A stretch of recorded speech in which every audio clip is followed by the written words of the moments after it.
Today, I want to talk about a really popular pen, and that is the Parker Sonnet.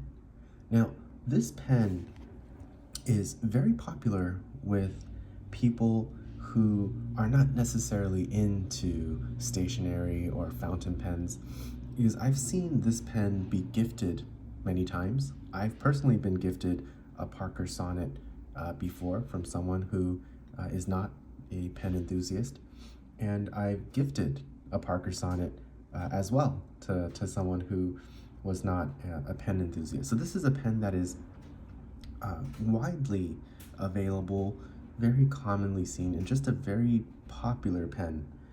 Um, it's available in fountain pens, roller balls, ballpoints, so very popular pen.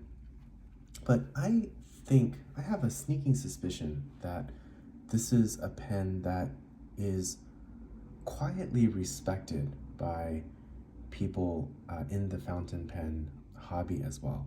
It's not mentioned as much as other brands for sure, like Lamy, the Japanese brands, Mont Blanc.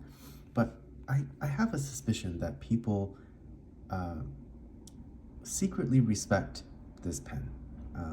And I certainly do. So I wanted to make a video today to explain to you why that is. So first of all, let's take a look at this black pen first, because I think it shows up nicer on camera. This is the least expensive of Parker's nicer range of pens. These range anywhere from about $60 when you find them on sale to well over $400 if you see some of the crazy special editions. So it has a very wide price range. This is one of the basic models. This is just a black lacquer gold pen, very classic look. Two things I want to mention right off the bat, and then we'll get into this particular pen. The first is that this is one of the most faked pens in the fountain pen hobby, and if you're looking to buy one of these, really have to be careful that you're not getting a fake. If the price is too good to be true, it's probably a fake. And the difference between the fake one and the real one is quite a bit. So unless you're looking to get a fake one, if just for fun, you want a fake Parker Sonnet for whatever reason, the real one is substantially nicer. So be very careful. Make sure you're buying from a trusted retailer and you're not getting a fake pen. So that's point one. Point two, in my experience, you really have to be careful with the steel nibs. I've only tried 3 steel nibs, but they've all been terrible. The first 2 were just horrendously over polished. They would skip left and right. They wrote, but very skippy. It wasn't pleasant. The third one came straight from a Parker authorized reseller with a piece of the tipping just sheared off. I don't know if it was a manufacturing default, but the tipping on the nib, there was a piece that was just missing. So that pen didn't even write. When you tried to write across the paper, it would just tear the paper. So I've had 3 experiences with steel nibs. Each were terrible. I've replaced both of these Parkers with the same nib. This is their 18 karat fine nib. It's a gold nib. This nib, as I'll show you later, it's not anything truly special. It's not a groundbreaking type of writing experience, but it is very nice. I suspect what's going on here is similar to what Lamy does. I don't know this for sure, but I do know Lamy just machine finishes their steel nibs. They have a hand finishing component for their gold nibs, so their gold nibs get a bit more QA. I suspect that's what's happening with Parker, because the gold nibs that I've tried have all performed well. They haven't been over polished. There's nothing really wrong with them. They've all been fairly pleasant writers.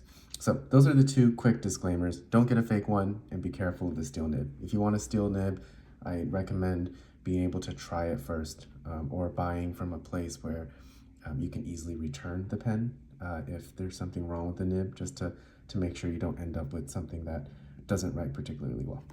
So first off, why do I say a lot of people quietly respect this pen. Well, when you think about this pen and where it's positioned in the market, assuming you get one of these more basic models of the Sonnet, which ranges for about $60 to $100 for the steel nib version and around $150 to $200 for the gold nib models, you're really competing with pens like the Lamy Studio, which is another European pen. Very similar price points for the steel nib version versus the gold. And more of the direct competitor, which is actually from the same parent company, is the Waterman Expert. This is almost exactly the same price as the Sonnet for the steel nib version and the gold nib version. So, two competitors. However, what the Sonnet offers, and this is something that is more obvious when you hold the pen in your hand, is that this is a really, really nice, classy pen. Especially in these solid colors, like this is the black lacquer. The lacquer is really, really nice. It's almost like a glassy finish. Hard to keep the fingerprints off, but it's really, really nice. The gold plating of the pen is very nice, especially if you're used to using pens from platinum. You know, I pick on them a lot, but their gold plating is awful. The gold plating is really, really nice. It doesn't wear easily. It's very, it has a very nice color. It matches really nicely with the black. So overall, this is a really classy pen for the price point, and something that the Waterman Expert and certainly the Lamy Studio don't deliver. And there's nothing really in the Japanese range of pens that really matches this as well. And to get something nice from a European manufacturer, you're not looking at anything, you're not able to get anything from like a Mont Blanc, for example, at this price point. So when you look at the less expensive models of the Sonnet, I actually think they represent a really nice value if you're looking for that classic, just classy, traditional looking pen. So that's the first thing. The second thing is this pen is actually really nicely made. So I think I've mentioned in a previous video that one of my least favorite pens I've ever owned, and it's the only pen that I've sent back because it was so bad, is the Parker IM. So that is the Asian-made, inexpensive, low-tier Parker. I have no problem with inexpensive pens. I love a good Pilot Kakuno or even a Platinum Preppy, but the IM is just a terrible pen. It's not well designed, it's cheaply made. This, even though it may look like an IM, as a snap cap, it's a cartridge converter pen, it is a very different pen than the IM. Everything is made with nice tolerances. The capping mechanism is really quite nice. I made a video a while ago about best capping mechanisms. This one didn't place towards the top, but it was a good contender. This is a very pleasant capping mechanism.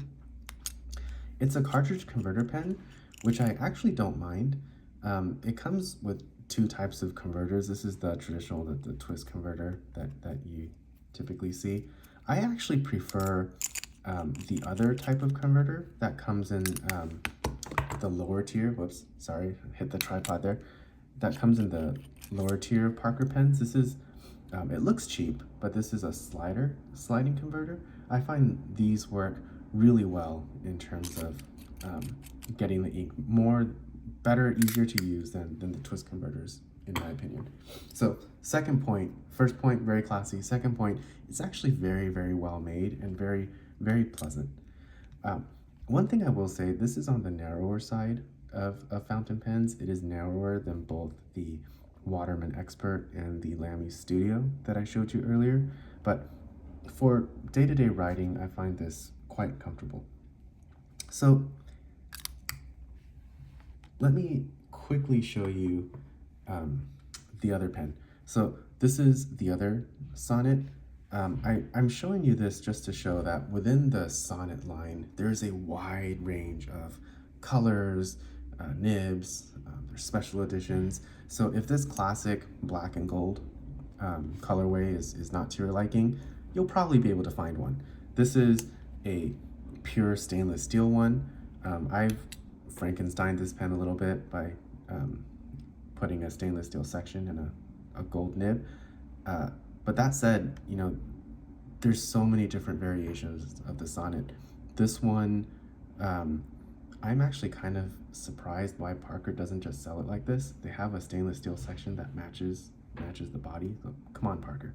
But anyway, there's a lot of variations. If you're looking for a pen of this size, there are a lot of variations to get. So that's a bit about the Parker Sonnet. Let me show you a bit about how it actually writes. So for that, since these two pens have the same nib, I'll use the pen that's actually inked up. So let me bring my Endless Recorder notebook here. This is good old Endless Recorder notebook, Tomoyo River. I think it's 52 GSM paper.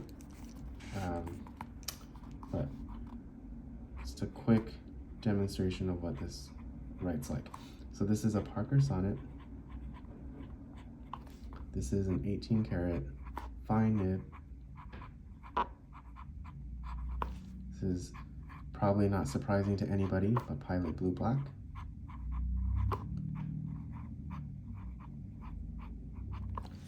So this nib is, I would say it's nothing special.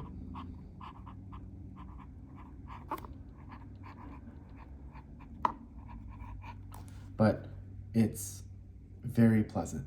So it's nicely tuned. There's no skipping. It's not over polished. There's a decent amount of feedback. There's no direction that's sharp or scratchy. It performs very well. The wetness is good. There's nothing really to complain about it.